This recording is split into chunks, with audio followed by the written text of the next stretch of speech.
She'll have to ask for 5 minutes. That's fine. I'll leave it. It's late. You leave it? I'll call her. Sorry, Senator Batters. Honourable Senators, I rise to speak to this Emergencies Act motion. What a sad day it is, Honourable Senators, that it has come to this, that this Trudeau government has invoked and employed the Emergencies Act on Canadian citizens before it could even be voted on in Parliament. Tear gas and batons and lines of police to shove back protesters chanting for freedom. Truck windows smashed, bank accounts frozen, promises to hunt down even those who chose to leave the protest voluntarily. And even now, with the bridge blockades in Ottawa's protest cleared, the Prime Minister can't tell us when the Emergencies Act and its extensive government powers will be lifted, only that his government plans to make some of the features of those extensive powers permanent. The incredible division among Canadians in this moment is largely of Prime Minister Trudeau's own making. He and his government have divided Canadians among themselves, vaxxed and unvaxxed, and through his incendiary language turned them on one another. From the time of the election onwards, Prime Minister Trudeau has used this public health emergency as a political wedge issue, without regard for the Canadians in the middle who have become collateral damage. He has called them extremists, racists, and says they are misogynists. Prime Minister Trudeau preaches tolerance, but says those who chose not to be vaccinated against COVID-19, quote, take up room, and questions, quote, do we tolerate these people? And when these Canadians, in many cases Canadians who have lost much or have lost everything as a result of COVID-19 mandates, land on Parliament's doorstep to have their voices heard, what does the Prime Minister do? Instead of hearing them out or empathizing with the frustration they are feeling, he doubles down and calls them a, quote, fringe minority with unacceptable views. And so each side dug in, and we wound up with a 3-week protest in front of Parliament and the unnecessary overreach of the Emergencies Act by this government. Let us not forget that it was Prime Minister Trudeau who counselled Indian Prime Minister Modi to engage in dialogue when 50,000 farmers blockaded the roads to New Delhi in 2020, a protest that went on for a year. Prime Minister Trudeau boasted, quote, Canada will always be there to defend the right of peaceful protest, quote. Yet he has refused from the get-go to engage in dialogue with the blue-collar working people who were demonstrating right here on Wellington Street. Honourable Senators, throughout this pandemic, we have been fortunate to still collect our paychecks, to maintain access to our health plans and other benefits, to be able to work remotely from the comfort of our homes when necessary. Many of the people living in this public service city and downtown have also been fortunate. But there are other Canadians who have had a very different experience during this pandemic. Many have lost their jobs, their businesses, and their livelihoods, some as the result of circumstance, others due to vaccine mandates. The financial loss, the social isolation, the vilification promoted by the government, it's all resulted in a growing frustration that has culminated in the trucker convoy and blockades we've seen across the country. In Saskatchewan and Alberta, where many of these truckers came from, people were already suffering economic devastation prior to this pandemic because of the anti-energy policies of the Trudeau government. The ever-ballooning carbon tax is a further burden. Meanwhile, the oil and gas industry has been vilified in this country. Only last week in BC, we saw protesters violently attack the Coastal GasLink pipeline work camp with axes and terrorize workers, and certainly with no discussion of invoking the Emergencies Act in response from the government. And while the movement started from a place of resistance to vaccine mandates, it quickly expanded to become about freedom more generally. And the more the government and the Prime Minister in Ottawa spoke divisively against the protesters, demonizing them and refusing to listen, the wider and more expansive the movement became. Before I go too much further, let me be clear. I empathize with the residents of downtown Ottawa who have been most acutely affected by the protest here. They have had their lives and livelihoods disrupted. Understandably, they wanted it to end. This intrusion into their lives came at the tail end of having suffered through this pandemic, perhaps the most stressful, traumatic 2 years of many of our lives.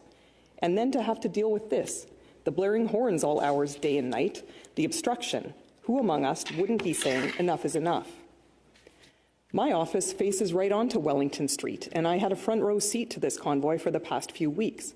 And what I can tell you is that what I witnessed of protesters was peaceful, organized, and non-threatening. I do not tolerate harassment, intimidation, or destruction ever. But I can honestly say that I, personally, did not see any of that behaviour exhibited by the protesters. I have been here in Ottawa during all 3 weeks of the protest, and I can say that in the last 2 years, I never felt safer walking home from my office at night. The protesters I met very much reminded me of the people I know in Saskatchewan, friendly, hardworking, patriotic Canadians. But I sensed in the discussions about the protesters in the media and among the privileged chattering classes on Parliament Hill almost a fear of these working-class people who had invaded the city. Ottawa's mayor called them yahoos and idiots. Others online maligned them as Nazis and terrorists. Everyone had an opinion about them, but certainly no one was talking with them. It was widely reported that I posed in a photograph at the protest alongside my MP caucus colleagues from Saskatchewan during the protest's first week. There were no protesters in the photo. There was an empty truck in the background with Saskatchewan's flags on it. Certainly nothing offensive, but in the Ottawa media, this was considered controversial. We went to talk to some of the Saskatchewan truckers who congregated on Kent Street from towns like Stoughton, Southey, Caryville, Cardiff, and Birch Hills. These truckers are our constituents, and that is our job as parliamentarians to hear them out, to engage with those we represent, to listen to their concerns. They drove all the way to Ottawa from those Saskatchewan towns. Birch Hills is almost 3,000 kilometres, or a 32-hour drive away, to simply have a conversation, like Prime Minister Trudeau will advise other world leaders to do, but which he obstinately refused to do himself when faced with the same situation here in Canada's capital. Like so many other situations, what this Prime Minister sanctimoniously prescribes for others, he refuses to apply for himself. To be sure, the Emergencies Act is intense legislation for a government to invoke. It should only be used as a last resort, when no other laws can deal with a national security threatening issue effectively. I submit that this Ottawa convoy falls well short of that bar. In the past, when this act, or more accurately its precursor, the War Measures Act, was invoked, it was in relation to World War I, World War II, and the FLQ crisis, which involved the murder and kidnapping of public officials and ongoing terrorist activities. These are the only times similar legislation was employed in the past. What is the national emergency this time? Dance parties and loud horns? Horns that, by the way, had long since stopped honking by the time this act was invoked, due to a court injunction that the truckers complied with. Honourable Senators, just remember that when this government is long gone and another takes its place, of a stripe you may not agree with. The Trudeau government has now set this as the precedent for invoking the Emergencies Act. Bouncy castles, loud horns, raucous partying, and illegal parking in a 4-block radius of downtown Ottawa. It's annoying, to be sure, but is this a national emergency? The federal government made no moves to resolve the Ottawa protest for 3 weeks, while the protesters were mere feet from the front door of West Block. If the situation were truly such a grave threat to national security that it rose to the level of employing the Emergencies Act, one would expect the federal government would have acted in some way, anyway, to resolve it, but they did not. Prime Minister Trudeau simply refuses to meet with protesters, then brought in the Emergencies Act as a first, not a last resort. When Deputy Prime Minister Freeland spoke on the issue, she said that the government used all the tools it had prior to the invocation of the Act. What tools? Name-calling? The Prime Minister disappearing for days on end? More name-calling? What tools? The same tools they used for the railway blockades in 2020 that went on for 19 days and for which the government still never invoked the Emergencies Act? When the Prime Minister announced that he was engaging the Emergencies Act, he told Canadians it would be in a geographically targeted way, applicable only to those within the zones specified.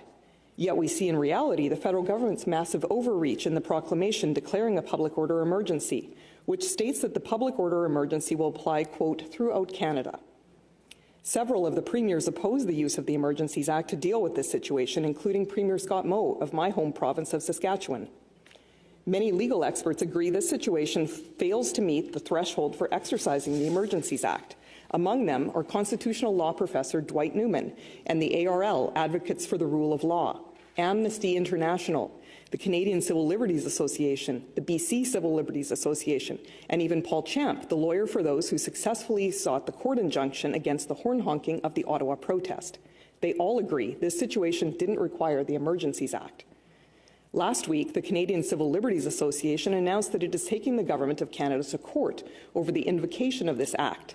The CCLA's Executive Director, Noah Mendelsohn-Aviv, called the use of the Emergencies Act in this situation unprecedented and a serious infringement of the charter rights of Canadians. She stated that by invoking the Emergencies Act, the government would be giving itself, quote, enormous powers to bypass the ordinary, accountable democratic process, quote. Mendelsohn went on to call peaceful assembly, which by any measure this protest has been, quote, a critical democratic tool. The BCCLA organization has further pointed out that the Emergencies Act should not be a stopgap measure to address the inaction of municipal police forces and provincial authorities. To be clear, they stated governments have ample legal authorities without using the Emergencies Act. Even Paul Champ, who I indicated was the Ottawa lawyer who went to court to put a halt to the incessant honking of horns by the truckers, agrees that the use of the Emergencies Act in this situation was government overreach, quote, although I am acutely aware of the trauma experienced by Ottawa residents, I fully agree that the Emergencies Act is a dangerous tool that was not required, quote. Many legal experts shared a concern that by invoking the Emergencies Act for the Ottawa protest, the Trudeau government is normalizing the extraordinary law's usage. The BCCLA warns that the invocation of the Act in this instance sets a dangerous precedent if our elected officials become comfortable with using excessive powers to target dissent in Canada. It becomes easier to use again, they argue, to stifle other movements such as Black Lives Matter or Indigenous land or water defenders. The advocates for the rule of law, or ARL, agree that this situation sets a dangerous precedent, quote, normalizing declaration of emergencies, especially before other less intrusive but still significant measures have been attempted, threatens to render hollow the rights and freedoms guaranteed to all Canadians. It risks a gradual erosion of Parliament's role in favour of executive power, and it amounts to a damning admission of a failure of state capacity, quote. But there is some evidence that normalizing emergencies may be the Trudeau government's intention. Deputy Prime Minister Freeland has recently spoken of making some tools in the Act permanent. We should all be worried about that, honourable senators. For all its raucousness and disruption of traffic in downtown Ottawa, can anyone seriously believe this protest was a threat to Canada's national security?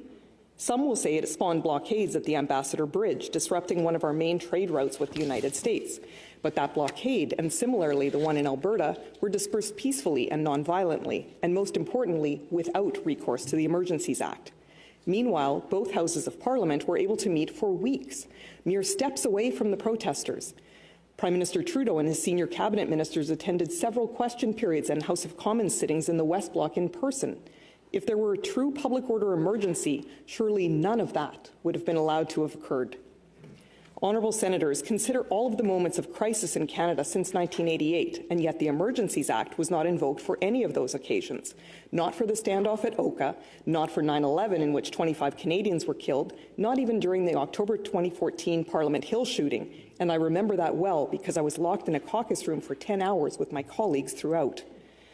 None of those situations required the use of the Emergencies Act. I fear that with this invocation, we are embarking on a slippery slope away from what Canada is famous for, its unwavering adherence to the principles of freedom and justice. These principles are why immigrants from around the world long to come to Canada. That is the reason so many of our ancestors came here, to escape tyranny. That is why my grandparents came to Canada from Ukraine 100 years ago.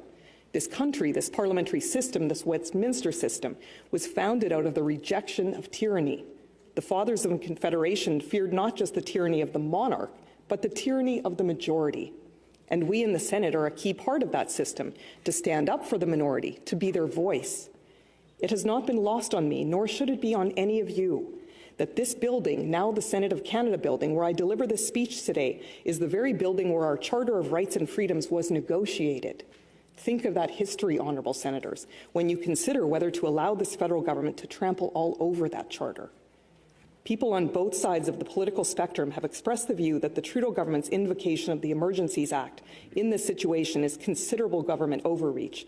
And at this time, I am reminded of the words of William F. Buckley Jr., quote, "The best defense against usurpatory government is an assertive citizenry," quote. We need to assert ourselves, honourable senators, and reject this unprecedented authoritarian overreach by this federal government. Please join me in voting no to this Emergencies Act motion. Thank you.